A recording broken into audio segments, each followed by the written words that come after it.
Mati mengerikan akibat pesugihannya sendiri. Ini kisah tetanggaku, sebut aja namanya Pak Karmin. Kejadian ini terjadi pada tahun 2012 yang lalu. Awalnya ia adalah seorang petani harian yang bisa dikatakan kesulitan dalam hal keuangan. Ia hanya bekerja jika dipanggil orang untuk menggarap sawah. Namun kehidupannya tiba-tiba berubah menjadi bergelimang harta. Rumahnya direnovasi menjadi sangat besar, bahkan setiap keluarganya dibelikan mobil. Perubahan yang sangat janggal bagi seorang petani harian. Beberapa warga yang pulang malam melewati rumah Pak Karmin sering melihat penampakan berbagai sosok gaib, mulai dari pocong, kuntilanak, bahkan sampai sosok hitam besar berdiri tepat di atas rumahnya. Warga jadi takut melintas di depan rumahnya saat petang. Awalnya warga tidak ada pikiran negatif tentang Pak Karmin. Mereka beranggapan bahwa sosok gaib memang ada di mana-mana. Karena Pak Karmin dikenal sangat kaya di desa kami, maka tak heran banyak warga yang datang untuk meminjam uang. Namun anehnya beberapa minggu setelah meminjam uang, mereka semua sakit keras dan sakitnya aneh banget hingga akhirnya meninggal.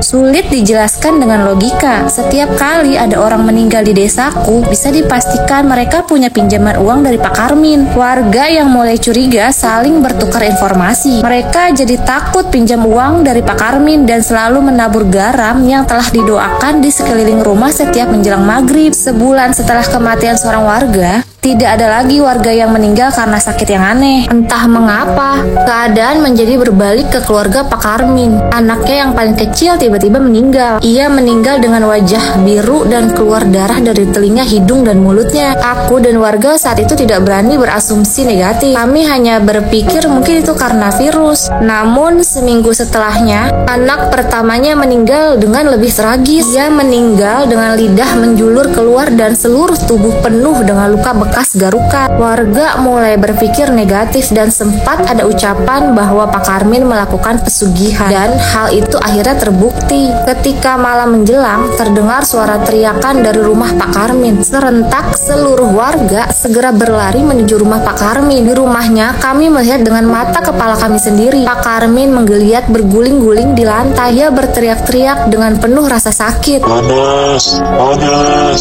Kami pun berusaha menahan tangannya yang ingin mencekek lehernya, dan sesekali ia memukul wajahnya serta menusuk-nusuk bola matanya dengan jarinya. Dan yang sungguh mengagetkan kami, beberapa anak kecil melihat di sekeliling Pak Karmin ada beberapa sosok gaib yang berdiri sambil tersenyum. Dan hal itu dibenarkan oleh temanku yang kebetulan bisa melihat dunia gaib. Ia mengatakan kalau sosok-sosok gaib itu tersenyum senang melihat Pak Karmin kesakitan seperti itu. Tak lama setelah itu, tiba-tiba Pak Karmin kejang-kejang dan dari mata, telinga, serta hidungnya keluar darah segar. Saat itu juga ia meninggal seperti sapi yang disembelih. Kami pun tidak bisa berbuat apa-apa selain berdoa. Dan istrinya memang mengakui bahwa Pak Karmin memang melakukan ritual pesugihan. Dan dalam perjanjiannya itu, jika tidak bisa memberikan tumbal, maka ia beserta keluarganya akan menjadi tumbal pengganti. Untungnya istri Pak Karmin tidak mengalami hal tragis seperti itu. Ia segera ditangani oleh kiai di desa kami di pesantrennya. Kejadian ini benar-benar terjadi di depan kami, dan bagi kami ini sangat menakutkan.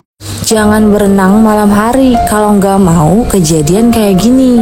Hai guys, nama gue Nanda. Gue mau berbagi cerita kisah nyata yang pernah gue alamin. Kejadian ini sekitar tahun 2016. Waktu itu gue diajak teman kantor buat ikut renang setelah pulang kerja. Kolam renang ini terletak di sport center perumahan mewah daerah Bekasi, dan juga letaknya nggak jauh dari komplek rumah kami. Emang sih ini kolam renang jadi tempat favorit temen gue karena cukup luas dan bersih. Terus nggak banyak orang juga yang renang di sana. Karena kantor kami berada di daerah Jakarta Utara, selepas azan maghrib kami baru tiba di kolam renang tersebut dengan mengendarai mobil. Suasana di sana tuh sejuk banget karena banyak tumbuh pohon kelapa dan ada 2 pohon beringin besar. Selepas menunaikan salat maghrib, ketika mau masuk ke pintu masuk kolam renang, teman gue berkata sambil bercanda, "Awas, jalan jangan ke kanan ke kiri, lurus aja, nanti ada yang ketabrak loh." Sontak gue langsung berkata, "Ih mas, jangan ngomong begitu, nggak boleh, maghrib takbir maghrib, dan ketika udah masuk ke dalam, temen gue langsung berenang. Pada waktu itu cuma ada 4 orang di kolam renang tersebut, dan kebetulan gue nggak ikut nyemplung ke kolam renang karena gue nggak bawa perlengkapan untuk renang. Jadi ya gue cuma duduk menunggu di bawah pohon-pohon besar. Saat itu perasaan gue agak nggak enak gimana gitu. Daripada gue cuma duduk bengong, gue dengerin musik dari handphone. Selang 1 jam temen gue memutuskan untuk selesai berenang, dan ketika mau bilas badan, temen gue mengurungkan niatnya dan berkata,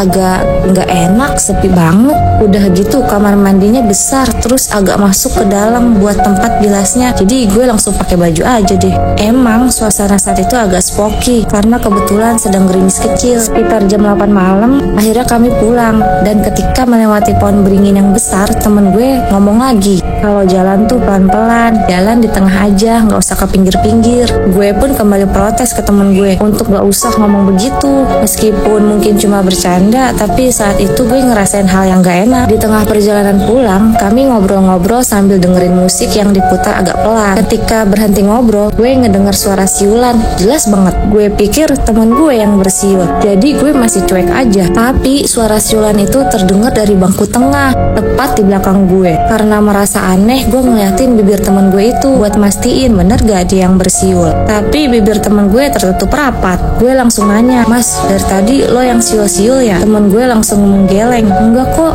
Diselimuti rasa heran, gue tanya lagi, seriusan? Gue denger ada yang siul, lo denger kan? Saat itu juga temen gue langsung matiin musik, dan seketika itu juga suara siulan itu makin bertambah kenceng.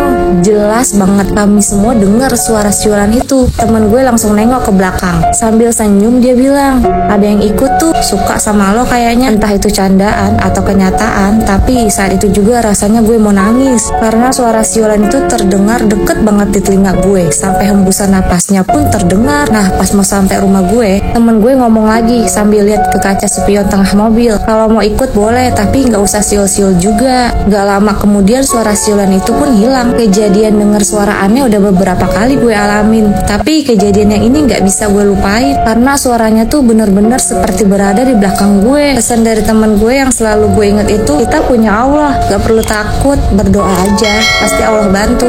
Selama kita percaya sama Allah, kita gak perlu takut.